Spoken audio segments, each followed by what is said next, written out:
Welcome back to our channel tales of Lakshmi. எல்லோரும் எப்படி இருக்கீங்க? நல்லா இருக்கீங்கன்னு நம்புகிறேன். நானுமே சூப்பராக இருக்கேன். நம்ம இந்த வீடியோவில் மஷ்ரூம் பிரியாணி எப்படி செய்யலான்றதை பார்க்கலாம் வாங்க.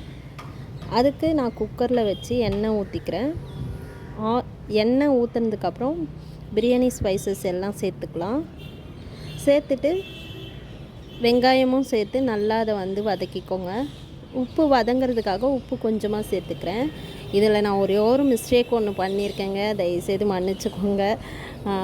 வேறு ஒரு டென்ஷனில் பண்ணதுனால அது இதுவாகிடுச்சு. பச்சை மிளகா ஒன்று சேர்த்துருக்கேன், புதினா கொத்தமல்லி சேர்த்து நல்லா வதக்கிக்கோங்க. என்ன மிஸ்டேக்னால் இஞ்சி பூண்டு பேஸ்ட்டு சேர்க்க மறந்துட்டேங்க, சாரி. தக்காளி சேர்த்துக்கோங்க. தக்காளி சேர்த்து அது கூட பார்த்திங்கன்னா நான் காஷ்மீர் மிளகாத்தூள் சேர்த்துக்கிறேன். சேர்த்து இதை நல்லா வதக்கிக்கோங்க. வதக்கினதுக்கப்புறம் தயிர் சேர்த்துக்கோங்க.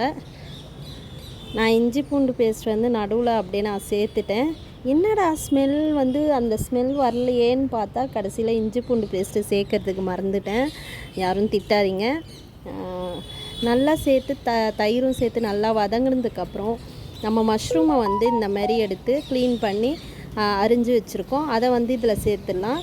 தண்ணி எதுவும் சேர்க்காதீங்க. கொஞ்ச நேரம் மஷ்ரூம் சேர்த்து நல்லா அது வதங்கட்டும். அதுலேயுமே தண்ணி இருக்கும். அதுக்குள்ளே பாஸ்மதி ரைஸை ஊற வச்ச பாஸ்மதி ரைஸு கழுவி வச்சுருக்கேன். இந்த டம்ளரில் பார்த்திங்கன்னா நான் பாஸ்மதி ரைஸ்க்கு 1.5 டம்ளர் தண்ணி வைப்பேன். அதையும் சேர்த்துட்டு லெமன் பிழிஞ்சு விட்டுக்கலாம். லெமன் பிழிஞ்சு விட்டதுக்கப்புறம் நெய் கொஞ்சமாக ஆட் பண்ணி அதையும் அரிசி உடையாமல் சைடில் விட்டு நீங்கள் கிளறி விட்டுக்கோங்க. நான் குக்கர் மூடி போடாமல் விசில் விடாமல் நான் டம் போட்டு செய்யலான்னு தான் நான் செஞ்சுருந்தேன். ரொம்பவே சூப்பராக இருந்ததுங்க. இந்த மாதிரி செஞ்சுருந்தேன். இந்த தண்ணி கொஞ்சம் இதுவானோடனே டம் போட்டுடலாம். ஸ்லோவில் வச்சிடுறேன். வச்சு இந்த மாதிரி மேலே வெயிட் போட்டிங்கன்னா ஒரு சூப்பரான மஷ்ரூம் பிரியாணி சூப்பராக ரெடி ஆயிடுச்சு. ரொம்ப உதிரி உதிரியாக வரும். கண்டிப்பாக ட்ரை பண்ணி பாருங்கள். சூப்பராக இருந்தது டேஸ்ட்டு. வீட்டில் நீங்கள் கண்டிப்பாக ட்ரை பண்ணி பார்த்துட்டு எப்படி இருக்குன்றதை கமெண்ட் செக்ஷனில் கமெண்ட் பண்ணுங்கள். நம்ம சேனலை மறக்காமல் சப்ஸ்கிரைப் பண்ணிடுங்க. பாய். அடுத்த வீடியோவில் பார்க்கலாம்.